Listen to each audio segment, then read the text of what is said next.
如果今天我問你，世界上哪裡最容易遇到華人，你腦袋是不是會馬上跳出幾個國家？新加坡、馬來西亞，還是泰國？但其實這些國家的華人數量跟密度根本是兩回事。你要知道，人數多不代表密度高。你今天去一個人口1億的國家，就算裡面有200萬華人，你走在街上還是有可能一個都遇不到。但如果一個國家裡面人口不多，可是有一大半都是華人，那你走进便利商店買瓶水，店員可能比你還想講中文，对不对？所以現在我們開始數，看看世界上有哪些國家，一踏進去就會給你一種哇靠，這裡華人也太多吧。記得訂閱加點讚，我們開始。第10名，印度尼西亞。印尼的華人密度，看數字真的很容易被小看。你看到 1.2% 會以為哇，這麼低，是不是走出去遇不到華人？但你完全錯了。印尼人口2億8千萬，1.2%等於是你把一個小國家塞進印尼當華人區的概念。人數猛，分布廣，歷史深，體感密度不是那種軟腳仔，是厚實那種。你走進雅加達的唐人街 Glodok， 空氣裡面有一種混合味，醬油的甜，蒜頭的辣，海鮮的腥，還有一點點潮州料理那種鍋氣拉得很直的味道。鐵鍋扣在爐子上，火焰像是在呼吸，老闆手裡的抄勺是重金屬級別的速度，一下子翻炒，一下子浇醬，那種動作快到像變魔術。你聽店老闆喊價，前一秒說印尼語，下一秒突然切換到閩南話、客家話、潮州腔，然後看到顧客點個炒粿條、荔枝茶、海南雞飯，你會突然意識到，這裡是印尼，還是一個混合南洋版本的華人文化試煉場？為什麼印尼的華人密度可以這麼低比例高存在？因為印尼的華人分布不是平均散開，是點狀暴擊。只要你踩到雅加達、泗水、棉蘭這種大城市，那種密度就會瞬間跳升。要是你走過1家金店、2家手機行、3家藥材鋪的話，信不信你已經連續跟5個會講中文的人對到眼。第9名，菲律賓。菲律賓的華人比例長期維持在 1.5% 至 2% 區間，數字看起來不高，但在東南亞國家裡，這已經算文化滲透度很深的等級。而且菲律賓的華人群體有一個其他國家少見的特性，比例不高，但經濟影響力非常高。菲律賓華人主要由閩南、潮州體系組成，早在16世紀西班牙殖民時代就已經形成。從馬尼拉的明倫洛唐人街到宿務與達沃等港口城市，他們的存在分布不是全面鋪開，而是點狀集中在商業核心區。這也是為什麼全國比例只有大約 1%， 但你只要進入幾個城市中心，密度會直接跳到讓你明顯感覺到的程度。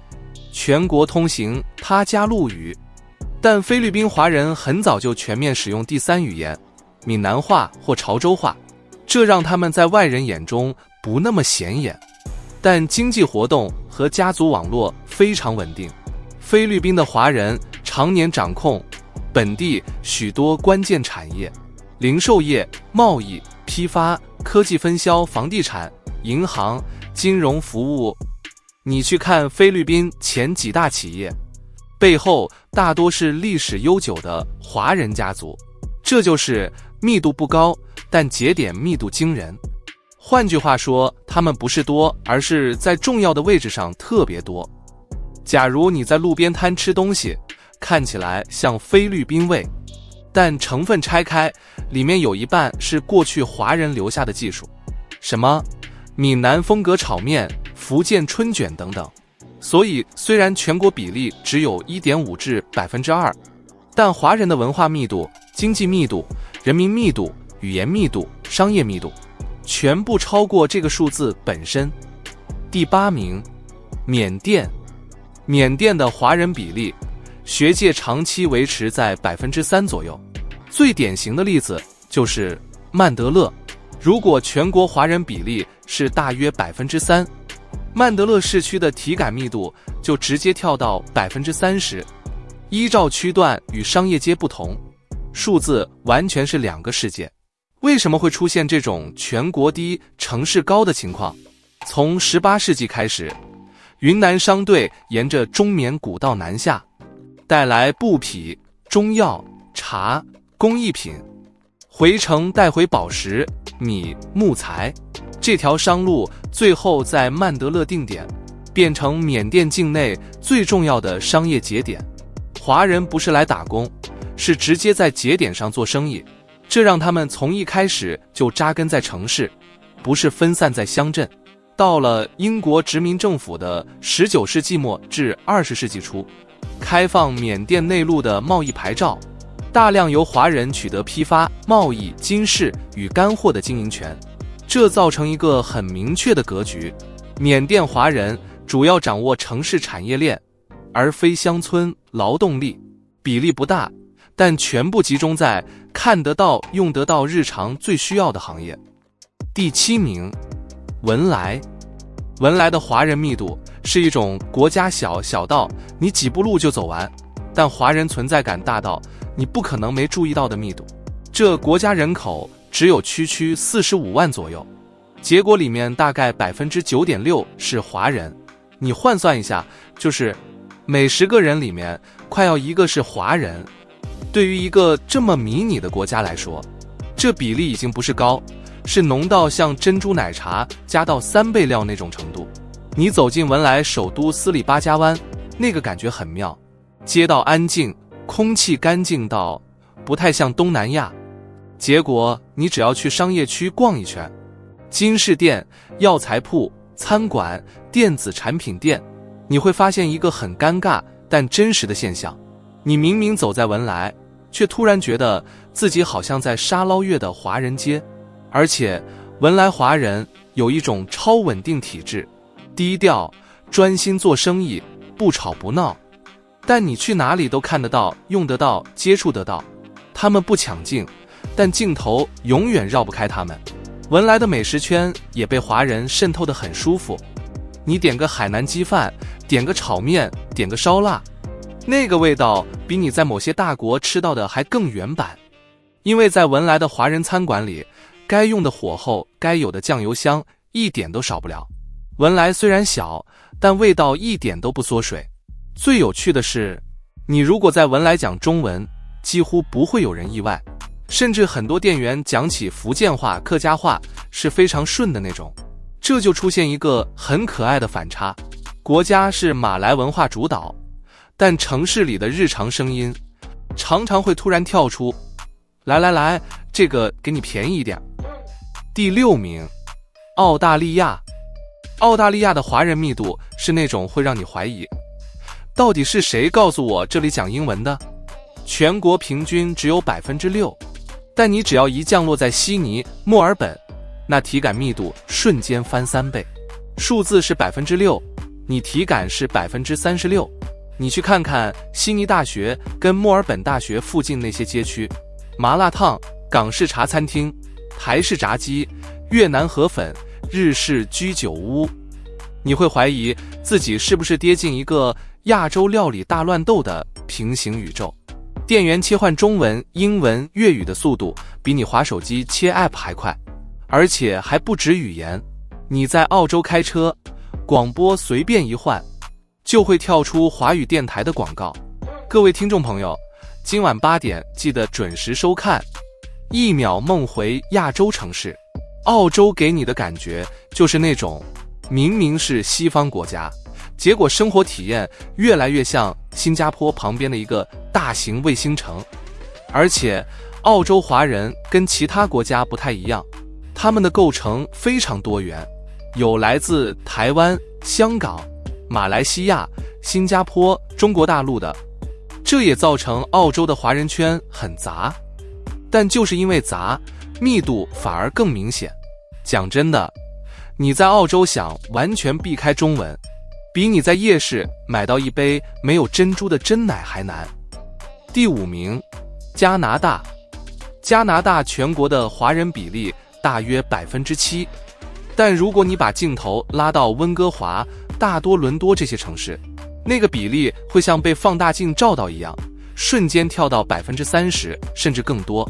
加拿大的華人不是潮來潮去的短期移民，而是經歷了至少3個移民浪潮，在這片土地上留下深深痕跡的族群。第一批是淘金與鐵路時期留下來的歷史系，第二批是上一世紀末從香港、台灣、新加坡、馬來西亞等地移入的傳統資本系，第三批則是近20年來大量留下來的新專業階層。3層疊在一起，讓加拿大的華人圈變成一種橫跨時代的文化結構。你走在溫哥華的列治文，那已經不是簡單的有很多華人店，那是一個從商場、超市、診所、銀行、美食街一路連到生活習慣的完整生態系。你在路邊看一個家庭出來吃晚餐，看他們點菜，麻婆豆腐、椒鹽雞排、鳗魚飯、粥、港式奶茶、台式甜品，那不是混搭，那是文化共存。你會發現，加拿大不是接納華人，而是把華人文化直接吸進日常裡。在多倫多也是一樣，夜晚的大街上，從北約克到士嘉堡，會看到一種很特別的畫面：一排西式建築，燈光卻在賣着亞洲食物。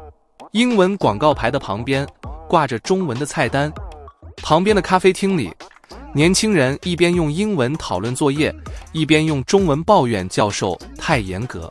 這就是加拿大最獨特的地方，語言不是2選1，而是並存的；文化不是混在一起，而是並排存在。第4名，泰國。泰國的華人密度是那種你越看越覺得驚訝的類型，全國大約14%，聽起來不像爆量，但當你把歷史、經濟、文化全部拼起來的時候，你會發現，泰國是全世界華人文化融入最深，卻又維持在地特色最完整的國家。泰國的華人最主要來自潮州系，這一點一旦你理解，整個泰國文化就能瞬間看懂。你看泰國料理，為什麼那麼喜歡甜？為什麼那個甜裡面帶一點層次，不是糖水那種單調？為什麼泰式炒河粉的鍋氣可以拉得這麼直？全部都是因為潮州人幾百年前就帶着味覺邏輯，一路南下到暹羅，也就是在這個味覺、語言、商業、宗教、習慣統統混在一起的過程裡，泰國誕生了亞洲最特別的一種華人生態，融入度極深，但文化底盤完全沒斷過。你走到曼谷的耀華麗路，那種感覺會像時代疊在一起。你會看到金鋪的牌子寫着潮州式的姓氏，看到賣燕窩的店裡坐着第3代經營的小老闆，看到路邊攤賣着冬陰功，可旁邊的豬腳飯又明顯是潮式滷法。整個街區是泰國文化與華人文化糾纏過100年的成果，不搶彼此的角色，卻彼此養大。你再看政治層面，泰國歷任總理裡面有好幾位都帶着明顯華人血統，經濟關鍵人物、城市核心開發者也常常是華裔背景。他們不像某些國家那樣被凸顯成外國人，他們是泰國的一部分，只是姓氏告訴你他們來自潮州。第3名，馬來西亞。馬來西亞是那种你只要一踏進國境，空氣就會告訴你，華人不是少數，是結構。全國23.2%的華人比例，這是官方普查寫在白紙黑字上的，不是估算，不是學界猜測，是國家親自承認的數字。而這個比例放在一個3000多萬人口的國家裡，等於是把華人文化調到國家等級的音量。你走在馬來西亞，是完全不需要找華人的地方。你不是遇不遇得到的問題，是你要遇到幾種腔調的華人的問題。吉隆坡、廣東腔、福建腔、客家話同時在線。檳城是福建話的主場，整個城市像是巨型福建文化博物館。柔佛一路靠近新加坡，語言、產業、口味全是都市化華人生態。沙拉越、沙巴那邊又是另一套混合體系。這不是有華人，這是華人已經成為馬來西亞城市節奏的底骨，你聽得到、看得到、吃得到、參與得到。而且馬來西亞的華人密度不是只靠人數多撐起來的，是靠經濟鏈、教育體系、文化結構、語言系統4條線一起建立出來的。馬來西亞的書店，你會看到中文區永遠占一整排。